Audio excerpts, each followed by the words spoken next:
Ada satu filosof dari negara Arab terkenal sekali dengan kecerdasannya, ikhwani, namanya Ihya Abul Madhi.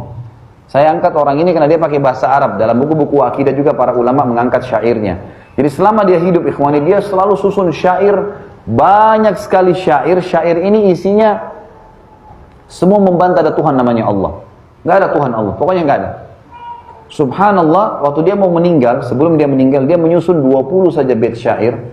20 bait syair ini berisikan semuanya membantah syair dia sendiri yang ribuan itu. Allah buat terbalik sendiri.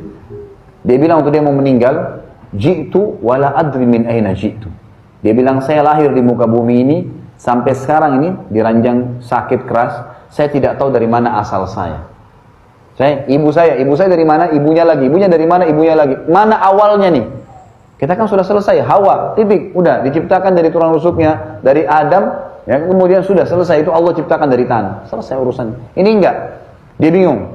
Dia bilang kalimat yang keduanya, fawajadtu amami tariq, masyaitu dzalika syi'tu am abaitu. Lalu saya dapat di depan mata saya sebuah sistem waktu saya hidup ini, sebuah sistem yang saya mau tidak mau harus saya lalui. Seperti misalnya pergantian siang malam. Orang biar suka siang begini, malam pasti datang, nggak ada yang bisa tahan, gitu kan?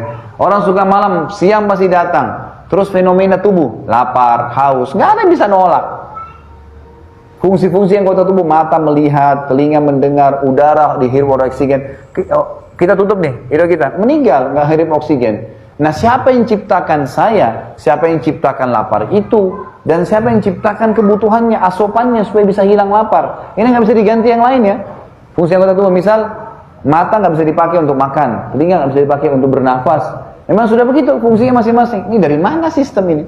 Manusia semua, bayi, anak-anak, remaja, tua, mati. Siapapun dia, gitu kan? Dan terlalu banyak fenomena alam. Dia bilang, saya dapat sistem, saya mau tidak mau harus saya laluin. Dia bilang, lastu adri. Saya benar-benar bingung, Atawilun hayati am qasir. Apakah hidup saya masih panjang atau saya juga akan melalui kematian seperti orang-orang itu? Lalu dia bilang begini, kalau seandainya saya mati, apa setelah kematian itu? Apakah hanya sekedar dimasukkan ke tanah dan selesai? Hanya tinggal kenangan namanya atau ada sebuah kehidupan?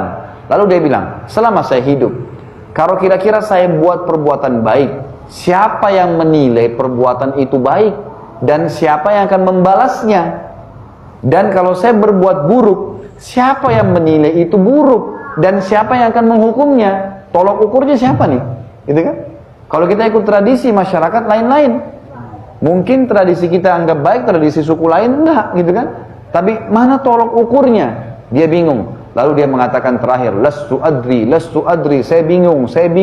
Lalu dia mengatakan sebelum hembuskan nafas terakhirnya, amli hadza lughzun hallun amla. Teka-teki ini ada jawabannya enggak? Meninggal dalam kondisi bingung.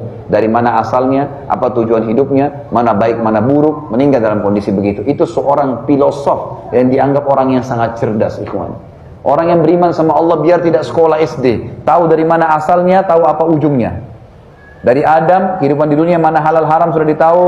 Mati nanti, kau ini akan mati, sudah tahu. Malaikat mau cabut ruhnya, prosesnya begini. Orang kafir begini, orang beriman ini. Nanti ada alam barzah ceritakan panjang lebar bagaimana kehidupannya. Nanti ada hisab pembangkitan, bagaimana hisab itu, bagaimana keadaan manusia, bagaimana orang yang selamat. Nanti ada sirat, nanti ada surga, ada neraka, panjang lebar dengan fasilitasnya semua. Surga bidadarinya, dayang-dayangnya, istananya, permadaninya, bantal-bantalnya, baju-bajunya, semua lengkap. Ini neraka semua dengan siksaannya, dengan jenis ini siksaannya, orang begini, orang yang paling rendah siksaannya, orang yang dipanggang, orang yang dipotong, orang yang digigit ular, beragam macam hal. Orang yang beriman lengkap dari awal histori sebelum diciptakan manusia, Allah ciptakan Adam dengan berbicara dengan malaikat surah Al-Baqarah sampai akhir nanti masuk surga dan neraka. Orang-orang yang tidak beriman sama Allah terkurung di kehidupan dunia dia sendiri dan cuma sempit. Darwin hanya karena burung merak, Ihya Abul Madhi tidak tahu mana tujuan hidupnya, Namrud dan Fir'aun meninggal sudah menikmati dunia, habis.